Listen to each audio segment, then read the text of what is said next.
നമുക്ക് അലീനയുടെ മനുഷ്യങ്കന്റെ ഇന്നത്തെ നല്ലൊരു വിശേഷം കേട്ടാലോ. അങ്ങനെ ഇന്നത്തെ വിശേഷത്തില് ബാലേന്ദ്ര മേനൻ മനുശങ്കരോട് ചോദിച്ചു, അല്ല നീ മുഖലക്ഷണ ശാസ്ത്രമൊക്കെ പഠിച്ചിട്ടുണ്ടോ? മനു പറഞ്ഞു, അങ്ങനെയൊന്നും ഇല്ലങ്ങളെ, പക്ഷെ അത്യാവശ്യ കാര്യങ്ങളൊക്കെ എനിക്കറിയാം. അങ്കിളിനെ 2 ദിവസമായിട്ട് കാണാതാവുന്നു. അതിനുശേഷം അങ്കിൾ വന്ന് ആകെപ്പാട് ഡെസ്പൈ വല്ലാത്തൊരവസ്ഥയിൽ മദ്യപിക്കുന്നു. അതിനുശേഷം അങ്കിളിന് അറ്റാക്ക് ഉണ്ടാകുന്നു. എന്തോ കാര്യമായിട്ട് സംഭവിച്ചിട്ടുണ്ട്. അങ്കിളിൻ്റെ മനസ്സിനെ അലട്ടുന്ന എന്തോ ഒരു പ്രശ്നമുണ്ട്. അത് കേട്ടപ്പോൾ ബാലേന്ദ്രൻ ഒന്നും മിണ്ടിയില്ല. സത്യമല്ലേ അങ്കിളെ ഞാൻ പറയണേ. പിന്നെ ഞാൻ അതിനെക്കുറിച്ചൊന്നും ഇപ്പോൾ കൂടുതലായിട്ട് ചോദിക്കാൻ പോകുന്നില്ല. അങ്കിൾ നന്നായിട്ട് റെസ്റ്റ് എടുക്കണം. ആൻറ്റി പുറത്ത് വെയിറ്റ് ചെയ്യുന്നുണ്ട് അങ്കിളിനെ കാണാൻ വേണ്ടിയിട്ട്. ആൻറ്റി ഞാൻ ഇങ്ങോട്ടേക്ക് പറഞ്ഞു വിട്ടെ? വേണ്ട, അവൾ ഇങ്ങോട്ടേക്ക് വന്നെന്ന് ഓർത്തോണ്ട് എൻ്റെ അസുഖമൊന്നും ഭേദമാകാൻ പോകുന്നില്ല. അല്ലെങ്കിലും അവൾക്ക് എന്നെ നോക്കാനൊന്നും പറ്റില്ല. കൈതരിക്കൽ മാളി വീട്ടിലെ ആരുടെ സേവനമൊന്നും എനിക്ക് ആവശ്യമില്ല, പ്രത്യേകിച്ച് വൈജയന്തിയുടെ. അല്ലെങ്കിലേ അപ്പം ഞാനോ? നിനക്ക് മാത്രം എപ്പം വേണമല്ലോ എൻ്റെ അടുത്ത് വരാം, എന്നെ കാണാം, സംസാരിക്കാം. പക്ഷേ ബാക്കി ആരെ അവിടുത്തെ എനിക്ക് കാണണ്ട. അത് തറപ്പിച്ചു പറഞ്ഞു ബാലേന്ദ്രൻ. പക്ഷെ അതിൻ്റെ കാരണം എന്താ അത് മാത്രം പറഞ്ഞില്ല. അങ്ങനെ മനുശങ്കർ പുറത്തേക്ക് ഇറങ്ങി കഴിഞ്ഞപ്പോൾ വൈജയന്തി ചോദിച്ചു, എന്തായടാ മനു കാര്യങ്ങളൊക്കെ? നിന്റെ അങ്കിള് നിന്നോട് എന്ത് പറഞ്ഞു? എനിക്കൊന്ന് കയറി കാണാൻ പറ്റുമോ? ആൻറ്റി ഇപ്പം കയറി കാണാൻ പോകണ്ട. അതെന്താ? അങ്കിളിനെന്തോ താല്പര്യമില്ലാത്ത പോലെ. താല്പര്യമില്ലെന്നോ? അങ്ങനെ നിന്നോട് പറഞ്ഞോ? പറഞ്ഞു, അതുകൊണ്ടാ പറഞ്ഞേ. അല്ലടാ എന്താ കാരണം എന്ന് ചോദിച്ചോ നീ? എന്തൊക്കെയോ പ്രശ്നമുള്ള പോലെ എനിക്ക് തോന്നുന്നുണ്ട്. അല്ലെങ്കിൽ തന്നെ ആൻറ്റി ഒന്ന് ചിന്തിച്ചു നോക്കിയേ. അലീനെ പറഞ്ഞായിരുന്നു അങ്കിൾ അന്ന് ഉച്ചയ്ക്ക് ആഹാരം കഴിക്കാൻ വന്നതിന് ശേഷം മൊത്തം മാറ്റമായിരുന്നു. ഇപ്പോഴും ആ മാറ്റം എനിക്ക് ഫീൽ ചെയ്യുന്നുണ്ട്. അങ്കിളുടെ മനസ്സിൽ എന്തോ ഒരു കരട് കയറി കൂടിയിട്ടുണ്ട്. എന്താണെന്നറിയില്ല. അത് ആൻറ്റിയോടുള്ള ദേഷ്യമാണോന്ന് പോലും എനിക്കറിയില്ല. പക്ഷേ ആൻറ്റി ഇപ്പം തൽക്കാലത്തേക്ക് അങ്ങോട്ട് ചെല്ലാതിരിക്കുന്നതായിരിക്കും ബുദ്ധി. ആൻറ്റിയെ കണ്ടു കഴിഞ്ഞാൽ ചിലപ്പോൾ അങ്കിളിന് അത് ഒട്ടും ഇഷ്ടപ്പെട്ടെന്ന് വരില്ല. ആൻറ്റി ഉദ്ദേശിക്കുന്ന പോലൊന്നുമല്ല. അങ്കിളുടെ മനസ്സിൽ എന്തൊക്കെയോ കാര്യങ്ങളൊക്കെ ഉണ്ട്. അല്ല നിങ്ങൾ തമ്മിൽ എന്തെങ്കിലും പ്രശ്നം ഉണ്ടായിരുന്നോ? ഞങ്ങൾ തമ്മിലൊരു പ്രശ്നമില്ലായിരുന്നടാ. ഞാൻ പറയാനുള്ളത് പറഞ്ഞു. ഇനിയില്ല ആൻറ്റിയുടെ ഇഷ്ടം പോലെ. അത് കേട്ടപ്പോൾ വൈജയന്തിക്ക് നല്ല ടെൻഷനായി. പക്ഷെ അവരോട് പറഞ്ഞിട്ട് കാര്യമില്ലോ. ബാലേന്ദ്രൻ തന്നെ കാണണ്ടെന്നാ പറഞ്ഞിരിക്കുന്നത്. ഈ സമയത്ത് അലീന മുത്തശ്ശിക്ക് കഴിക്കാനുള്ള ആഹാരമൊക്കെ എടുത്തുകൊണ്ട് വന്നപ്പോൾ രോഹിത് അങ്ങോട്ട് വന്നു. രോഹിത്തിനോട് പറഞ്ഞു, എടാ നിനക്കുള്ള ആഹാരം ഞാൻ വേണേ എടുത്തോണ്ട് വരാം. പ്രത്യേകിച്ച് നിനക്ക് വേണ്ടി സ്പെഷ്യലായിട്ടൊന്നും ഞാൻ ഉണ്ടാക്കിയിട്ടില്ല. ആർക്ക് വേണോട് നിന്റെ ആഹാരം? ആർക്കാന്ന് വെച്ചാൽ കൊണ്ടേ കൊടുക്ക്. അലീന പറഞ്ഞു, ഇല്ലെങ്കിൽ നീ പട്ടിണി കിടക്കേണ്ടി വരും. എനിക്കൊരു നിർബന്ധമില്ല. അതെ കൂടുതൽ നീ എന്നെ ഉപദേശിക്കാൻ വരണ്ട. പറഞ്ഞു കേട്ടല്ലോ, നീ നിന്റെ കാര്യം നോക്കിയേ പോയാൽ മതി. അവള് വന്നിരിക്കുന്നു ഉപദേശിക്കാനായിട്ട്. നീ എൻ്റെ കാര്യം നോക്കാറൊന്നും ആയിട്ടില്ല. പറഞ്ഞു കേട്ടോടി. അതും പറഞ്ഞിട്ട് ചവിട്ടി കുലുക്കി രോഹിത് അങ്ങോട്ട് കയറിപ്പോയി. പിന്നെ അലീനൊന്നും നോക്കിയില്ല. മുത്തശ്ശിക്കുള്ള ആഹാരമൊക്കെ കൊണ്ടേ കൊടുത്ത് തിരികെ വന്ന് ഇച്ചിരി കഴിയുമ്പോഴത്തേനും കോളിംഗ് ബെല്ലടിച്ചു. ചെന്ന് തുറന്നു നോക്കി കഴിഞ്ഞപ്പോൾ വൈജയന്തി വരുന്നേ. വൈജയന്തി അലീനെ അടിമുടിയൊന്ന് നോക്കി. എന്നിട്ട് അകത്തേക്ക് കയറി. അതിനുശേഷം വൈജയന്തി ചോദിച്ചു, അല്ല ഞാനൊരു കാര്യം ചോദിച്ചോട്ടെ? നീ ബാലേന്ദ്രനോട് എന്തെങ്കിലും കാര്യം പറഞ്ഞായിരുന്നു രോഹിത്തിനെ കുറിച്ച്? ഇല്ല ഞാനൊന്നും പറഞ്ഞില്ല മാഡം. പക്ഷെ അങ്ങനെയല്ലെന്ന് എനിക്ക് തോന്നുന്നത്. നീ എന്തൊക്കെയോ പറഞ്ഞിട്ടുണ്ട്. ഞാൻ പറഞ്ഞിട്ടുണ്ടെങ്കിൽ ഞാൻ പറഞ്ഞെന്ന് പറയും. പക്ഷെ ഞാനൊന്നും പറഞ്ഞിട്ടില്ല. അതെങ്ങനെയാ? നീ കാരണം ഈ കുടുംബത്തെ പ്രശ്നങ്ങളുണ്ടാകുന്നേ. ആണുങ്ങളെയൊക്കെ കൈയും കാലും കാണിച്ച് വശത്താക്കാൻ നിനക്ക് ഭയങ്കര ബിരുദാണല്ലോ. അതുകൊണ്ടാണ് ഈ പ്രശ്നങ്ങളുണ്ടായത്. അതെൻ്റെ കുഴപ്പമല്ല മാഡം. മാഡത്തിൻ്റെ മകനെ വളർത്തിയോണ്ടുള്ള ദോഷമാണ്. വളർത്തു ദോഷമാണ്. നല്ല രീതിയിൽ നല്ല ചൊല്ലും കൊടുത്ത് വളർത്തുമായിരുന്നെങ്കിൽ ഇങ്ങനെയൊന്നും സംഭവിക്കില്ലായിരുന്നു. ഓ ഇതാരാ പറയുന്നത്? നീയോ? എടി ഞാൻ എൻ്റെ മകനെ വളർത്താത്തോണ്ടുള്ള ദോഷമല്ല. നിന്റെ അമ്മ നിന്നെ നല്ല രീതിയിൽ കാര്യങ്ങളൊന്നും പറഞ്ഞ് മനസ്സിലാക്കാത്തോണ്ടുള്ള കുഴപ്പമാണ്. നിന്റെ അമ്മയുടെ വളർത്തു ദോഷം കൊണ്ടാ. ഓ അതെ എൻ്റെ ബ്രിജിത്താമ്മ എന്നെ നല്ല രീതിയിൽ തന്നെ വളർത്തിയത്. അതുകൊണ്ട് ആർക്കും ഇന്നേ ഒരു ദോഷവും സംഭവിച്ചിട്ടില്ല. പിന്നെ ഒരു കാര്യമുണ്ട് മാഡം ഇപ്പോൾ ഈ പറഞ്ഞുണ്ടല്ലോ, ഇതിനൊക്കെ മാഡം പിന്നീട് ചിന്തിക്കും. ഇത് കേട്ട് കഴിഞ്ഞപ്പോൾ വൈജയന്തിക്ക് ദേഷ്യം വന്നു. അല്ലെങ്കിൽ നീ എന്ന് വലതുകാലം വെച്ച ഈ കുടുംബത്തിൽ കയറിയോ അതിന് ശേഷമാണ് ഈ കുടുംബത്തിന് നാശം ഉണ്ടായിരിക്കുന്നത്. അലീനയ്ക്ക് സങ്കടമായിപ്പോയി. അലീന പറഞ്ഞു, ഓക്കെ ശരി സമ്മതിച്ചു. ബാലേന്ദ്ര സാറിനും വന്നോട്ടെ. അതിനു മുമ്പ് ഞാൻ ഈ വീട് വിട്ട് പോകുന്നില്ല. സാറ് വന്നിട്ട് ഞാൻ കാരണമാണ് ഈ കുടുംബത്തിൽ പ്രശ്നങ്ങളെന്ന് ഞാൻ സാറിനോട് ചോദിച്ചിട്ടോ ഞാൻ ഈ വീട് വിട്ട് പോകുന്നുള്ളൂ. നീ എന്താ എന്നെ വെല്ലുവിളിക്കണോ? ആണെന്ന് തന്നെ കൂട്ടിക്കോ. അലീനയ്ക്ക് നല്ല ദേഷ്യം വന്നായിരുന്നു. അതും പറഞ്ഞ് അലീന അകത്തേക്ക് അങ്ങോട്ട് കയറിപ്പോയി. വൈജയന്തിക്ക് വല്ലാത്ത ടെൻഷൻ. വൈജയന്തി നേരെ മുറിയിലേക്ക് വന്നു. മുറി വന്നിങ്ങനെ കുറേ ആലോചിച്ചു. പിന്നെ അവിടെ എല്ലാം നോക്കുകയാണ്. ഒന്നും പ്രത്യേകിച്ചൊന്നും കാണാനില്ല. അവസാനം ഡ്രോ തുറന്ന് നോക്കിക്കഴിഞ്ഞപ്പം തൻ്റെയും ബാലേന്ദ്രൻ്റെയും ഫോട്ടോയ്ക്ക് മുന്നിൽ ഒരു പിസ്റ്റൾ ഇരിക്കുന്നത് കണ്ടു. എന്തിനായിരിക്കും ഈ പിസ്റ്റൾ അവിടെ എടുത്ത് വെച്ചിരിക്കുന്നത്? അതൊക്കെ ചിന്തിച്ച് കുറേ സമയം കൂടെ ഇങ്ങനെ ഇരിക്കുക. വൈജയന്തിക്ക് ഇങ്ങനെ വല്ലാത്തൊരു ബുദ്ധിമുട്ടും കാര്യങ്ങളൊക്കെ തോന്നി. അങ്ങനെ അതിനുശേഷം വൈജയന്തി ഇങ്ങനെ ആലോചിച്ചുകൊണ്ട് തിരിയുമ്പോഴത്തേനും അവിടേക്ക് അലീന വന്നു. അലീന ഇങ്ങനെ നിൽക്കുന്ന കണ്ടപ്പോഴത്തേനും വൈജയന്തിക്ക് ഒന്നുകൂടെ അങ്ങോട്ടേക്ക് ദേഷ്യം കയറി. അലീന പെട്ടെന്ന് ഒന്നും മിണ്ടാതെ അങ്ങോട്ടേക്ക് പോയി. ഈ സമയത്ത് വൈജയന്തി ടേബിളിലിരുന്ന് ബാലേന്ദ്രൻ്റെ ഫോൺ കണ്ടു. അത് എടുക്കുവാണ്. എടുത്ത് അത് പാസ്വേഡ് മാറ്റാൻ നോക്കിയിട്ടും അറിയില്ല, അതിൻ്റെ പാസ്വേഡ് കിട്ടുന്നില്ല.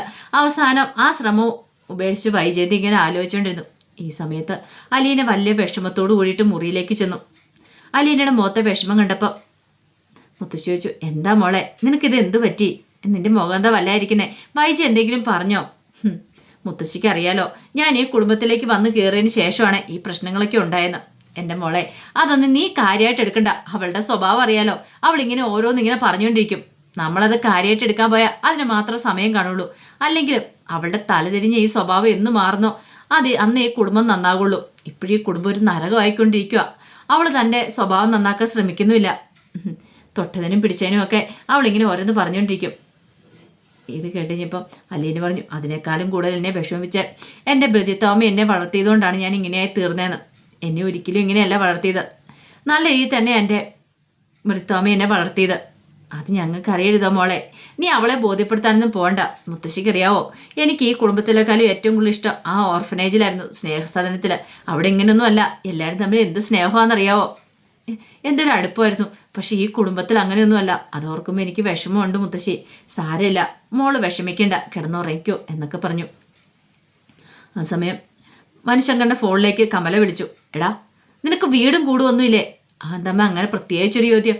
എടാ, നിന്റെ വീട് അതെ കൈതക്കൽ മാളിക വീടാ, അത് നിനക്കറിയാലോ. അല്ലാതെ നെടുമ്പൊരിക്കൽ ബാലേന്ദ്രൻ്റെ വീടല്ല. അമ്മേ, എന്തിനാമ്മ ഇപ്പം ഇങ്ങനെയൊക്കെ പറയുന്നേ? നീ എന്തിനാണ് ആശുപത്രിയിൽ പോയിരിക്കുന്നേ? നിനക്ക് നിന്റെ കുടുംബത്തിലേക്ക് വന്നുകൂടെ? അവിടെ കാര്യങ്ങളൊക്കെ നോക്കാൻ വൈകിയില്ലേ? അമ്മേ, അത് പിന്നെ ആൻറ്റി രാത്രി തന്നെ നിന്നിട്ട് വല്ല കാര്യമുണ്ടോ? എന്തേലും ആവശ്യം വന്നിട്ടുണ്ടെങ്കിലോ? എടാ, അവൾക്കൊരു മകനില്ലേ ബാലേന്ദ്രൻ, അവൾക്കൊരു മകനില്ലേ രോഹിത്. അവനെ വിളിച്ച് നിർത്താൻ പറയണം. രോഹിതിന് വരുന്നില്ല. അതിപ്പോൾ ആരുടെ കുഴപ്പം കൊണ്ടാ? മര്യാദയ്ക്ക് കാര്യങ്ങളൊക്കെ പറഞ്ഞ് മനസ്സിലാക്കാൻ ശ്രമിക്കണം. അതിന് പകരം നീ അല്ല അവിടെ പോയി കിടക്കണ്ടേ. നിനക്ക് എന്താ ഇത്ര ഉത്തരവാദിത്വം ഇരിക്കുന്നേ? അതോ ഇനിയിപ്പം നെടുമ്പുരിക്കൽ വീട്ടിലെ സർവ്വ കാര്യങ്ങളും നീ അങ്ങ് ഏറ്റെടുത്തോ? വേലക്കാരി സഹിതം ആശുപത്രി കിടന്നിട്ടുണ്ടെങ്കിൽ നീയാണല്ലോ അവിടെ പോയി നിന്ന് കാര്യങ്ങളൊക്കെ നോക്കുന്നേ. നിന്നെ എന്താ അവർ ദത്തെടുത്തോ? മനുഷ്യങ്ങൾ വെച്ചു, ഇപ്പം അമ്മയ്ക്ക് എന്താ വേണ്ടത്? അമ്മ എന്തിനാ വെറുതെ ദേഷ്യപ്പെടുന്നേ? എടാ, നീ അതൊക്കെ ആ ഹരിശങ്കറെ കണ്ടുപടി. എത്രയും പറഞ്ഞു വന്നെങ്കിൽ ഇതിനെ പെട്ടെന്ന് നിർത്തി. എന്താമ്മേ അമ്മ നിർത്തിയത്? ഞാൻ അവനെ കണ്ടുപഠിക്കണം എന്നാണോ? അമ്മ എന്താ അത് മുഴുവനായിട്ട് പറയാത്തെ? പറയമ്മേ, അത്രയും വെച്ച് നിർത്തേണ്ട കാര്യമില്ലായിരുന്നു. ആ സമയം കമൽ പറഞ്ഞു, നീ കൂടുതൽ എന്നോട് ലാഭം അടിക്കണ്ട, മര്യാദയ്ക്ക് ഇങ്ങോട്ടേക്ക് വരാൻ നോക്ക്. അതും പറഞ്ഞ് ദേഷ്യത്തിൽ കോളം കൊണ്ട് കട്ട് ചെയ്തു. മനുഷ്യങ്കർ കൂടുതലൊന്നും പറയാൻ പോയില്ല. പിറ്റേ ദിവസം ബബിത ഫോണിൽ കൂടെ സംസാരിക്കുക. അപ്പോഴേക്കുമാണ് അലീന ഡ്രസ്സ് ഉണങ്ങാനിടാനായിട്ട് അങ്ങോട്ടേക്ക് വരുന്നത്. ഉണങ്ങാനിടാൻ വരുന്ന സമയത്താണ് അലീന സംസാരം കേൾക്കുന്നത്. എടാ, ഇവിടെ ഇച്ചിരി നെറ്റ് കുറവാണ്. അത് മാത്രമല്ല ഇച്ചിരി പ്രൈവസി കിട്ടട്ടെ, ഞാൻ അങ്ങോട്ട് സംസാരിക്കാം. അതും പറഞ്ഞിട്ട് പെട്ടെന്ന് ഫോണുമായിട്ട് ഒരു സൈഡിലേക്ക് അങ്ങോട്ടേക്ക് പോയി. ഈ സമയത്ത് അലീന വന്ന് അത് കേട്ടു. അലീന ഇങ്ങനെ തുണിയിട്ട സമയത്താണ് ഇത് കേൾക്കണേ. അലീന എന്ത് ചെയ്തു? തുണി വിരിച്ചിട്ടിട്ട് ഉണങ്ങാൻ കുറേ തുണി ഇട്ടിട്ടുണ്ടായിരുന്നു, അതെടുക്കാനായിട്ട് അങ്ങോട്ടേക്ക് പോയി. ആ സമയത്ത് അവൾ സംസാരിക്കുകയാണ് ബബിത. ബബിത ഒരു ചെറുപ്പക്കാരനുമായിട്ട് കമ്പനിയാണ്, അവനുമായിട്ടാണ് സംസാരിച്ചുകൊണ്ടിരിക്കുന്നത്. അവനെ കണ്ടാലോ മുടിയൊക്കെ ഇങ്ങനെ ഭയങ്കര നീട്ടി വളർത്തി വല്ലാത്തൊരിത്. അങ്ങനെ അവനോട് പറഞ്ഞു, എടാ, എനിക്കാണ് നിന്നെ എപ്പോഴും വിളിക്കാൻ പറ്റില്ല. എടി, നമ്മളിങ്ങനെ വിളിച്ചുകൊണ്ട് നിന്നിട്ട് കാര്യമുണ്ടോ? നീ ഇപ്പം എവിടെയാ? അപ്പോഴേക്കും ആ ചെറുപ്പക്കാരൻ പറഞ്ഞു, ദേ, ഞാൻ ഈ മീനച്ചിലാറിൻ്റെ അടുത്ത് തന്നെയുണ്ട്. നമ്മളിങ്ങനെ ഫോണിൽ കൂടെയുള്ള സംസാരം മതിയോ? എടി, എനിക്ക് നിന്നെ കാണാനൊക്കെ തോന്നുന്നുണ്ട്. എങ്ങനെ കാണാനാ? കാണാൻ പറ്റില്ല, എനിക്ക് കോളേജിൽ പോകണ്ടേ. എടി, അതിൻ്റെ ക്ലാസ് കട്ട് ചെയ്താൽ മതി. ബെസ്റ്റ്. ക്ലാസ് കട്ട് ചെയ്യാൻ പറ്റുന്ന കോളേജൊന്നും അല്ലത്. എടി, അങ്ങനെയുള്ള കോളേജിലൊന്നും പോയി പഠിക്കരുത്. നിനക്കറിയാലോ, നമുക്ക് പിന്നെ സൗകര്യമായിട്ടൊന്ന് കാണണ്ടേ, ഇടയ്ക്കൊന്ന് സംസാരിക്കണ്ടേ.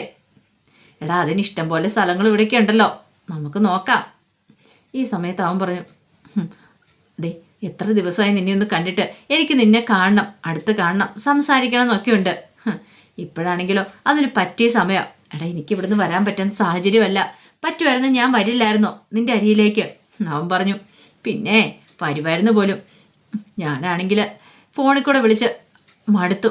ആകെപ്പാടെ ഒരു ഫോണും ഈ ബ്ലൂടൂത്തും എല്ലാം കൂടെ ഉപയോഗിച്ച് എൻ്റെ തലയാണേ വല്ലാത്തൊരു അവസ്ഥയായി. എനിക്ക് അങ്ങനെയെങ്കിലും നിന്നെ ഒന്ന് കാണാനായിട്ട് പറ്റുമോ? ഈ സമയത്ത് അവൾ പറഞ്ഞു, കാണാമെന്ന് പറഞ്ഞില്ലേ, കാണില്ല എന്ന് ഞാൻ പറഞ്ഞില്ലോ, നീ ഒന്ന് സമാധാനപ്പെട്. എടി നിനക്കറിയാലോ, നിന്നെക്കുറിച്ച് ചിന്തിച്ച് വെച്ച് ഞാൻ ഈ ഫോണിൽ ഉമ്മ വെച്ച് മടുത്തു. എൻ്റെ ഫോണിന് ഒരു ദിവസം എത്ര ഉമ്മ കിട്ടുന്നുണ്ടെന്ന് അറിയാവോ? ഫോൺ വിളിക്കുന്ന സമയത്തല്ല ഇതാ. പക്ഷെ നിന്നെ നേരിട്ട് കണ്ട് എനിക്കൊരു ഉമ്മ തരാൻ പറ്റുന്നില്ലോ. ബബിത പറഞ്ഞ്, തരാൻ പറ്റും എങ്കിൽ പിന്നെ ഇത് എപ്പോഴാ? അതൊക്കെ ഉണ്ട്. അല്ല, നീ എനിക്കൊരു ഉമ്മ തരുന്നുണ്ടല്ലോ, ഒരു ഉമ്മയല്ല കുറേ ഉമ്മ തരുന്നുണ്ട്. അതൊക്കെ എവിടെയാ? അതൊന്നും എനിക്കറിയണമല്ലോ. അപ്പോഴേക്കും ബബിത പറഞ്ഞു, അത് പിന്നെ പ്രത്യേകിച്ച് പറയണ്ടോ, അന്നാ എവിടെയോ ഒന്ന് പറഞ്ഞേ. അവൻ ട്യൂണങ്ങോട് മാറ്റുവാണ് സംസാരിക്കുന്നതിൻ്റെ. അപ്പോഴേക്കും ബബിത പറഞ്ഞു, അത് പിന്നെ എൻ്റെ നെറ്റിയിൽ, അതിനുശേഷം എൻ്റെ മൂക്കും തുമ്പത്ത്, പിന്നെ എൻ്റെ കവിളത്ത്, അതിനുശേഷം അവനിങ്ങനെ ഓരോന്ന് പറഞ്ഞിങ്ങനെ വരുവാണ് ലിപ്സിൽ. അപ്പോഴേക്കും അവൻ പറഞ്ഞു, ലിപ് ലോക്ക് അല്ലേ? പോടാ, ലിപ് ലോക്കൊന്നുമല്ല, ബട്ടർഫ്ലൈ കിസ്സാ. ബബിത അങ്ങോട്ട് ഇങ്ങനെ നിൽക്കുകയാണ്. അപ്പോഴേക്കും അവൻ പറഞ്ഞു, അത് വേണ്ട, അതിന് ശേഷമുള്ള കാര്യങ്ങൾ, അതെ അതിന് ശേഷമുള്ള കാര്യങ്ങളൊക്കെ പറയാം, നീ ഒന്ന് സമാധാനപ്പെട്. ആ സമയം അവൻ പറഞ്ഞു, എടി ഇങ്ങനെ ഫോണിൽ കൂടെ ഉമ്മ കിട്ടിയിട്ട് കാര്യമില്ല, എനിക്ക് നേരിട്ട് ഉമ്മ തരണം. എടാ അതിനിവിടെ പാലായിൽ എവിടെ വെച്ച് കാണാനാ? അതിനാണോ സ്ഥലമില്ലാത്ത? ഇഷ്ടം പോലെ സ്ഥലങ്ങളുണ്ടല്ലോ. ഓ ഉണ്ട്, എലിവേഴ, പൂഞ്ചിറ, അങ്ങനെ 1-2-3 പ്ലേസുകളുണ്ടല്ലേ. വാഗമണ്ണ്, അതെ അവിടെ മതി, അവിടെയാണോ കുഴപ്പമില്ലോ. ശരിയാ, അത് നല്ലൊരു കാര്യമാണ് എന്നും പറഞ്ഞ് ബബിത ഇങ്ങനെ തിരിയുമ്പോഴത്തേനുമാണ് അലീനെ അങ്ങോട്ട് വരുന്നത്. അലീനെ ഇത് കേട്ടെന്നും ബബിതയ്ക്ക് മനസ്സിലായി. ബബിത വല്ലാത്തൊരു ഞെട്ടലോടുകൂടി അലീനെ നോക്കുകയാണ്. അപ്പോൾ അതിൻ്റെ വിശേഷങ്ങളൊക്കെ ഇന്ന് കാണുന്നത്. ഇതിൻ്റെ ബാക്കി വിശേഷങ്ങളുമായിട്ട് വൈകുന്നേരത്തെ പ്രൊമോയി വരാട്ടോ. ഒരിക്കൽ കൂടി എല്ലാവർക്കും ശുഭദിനം നേർന്നുകൊണ്ട് നിർത്തുന്നു. നന്ദി.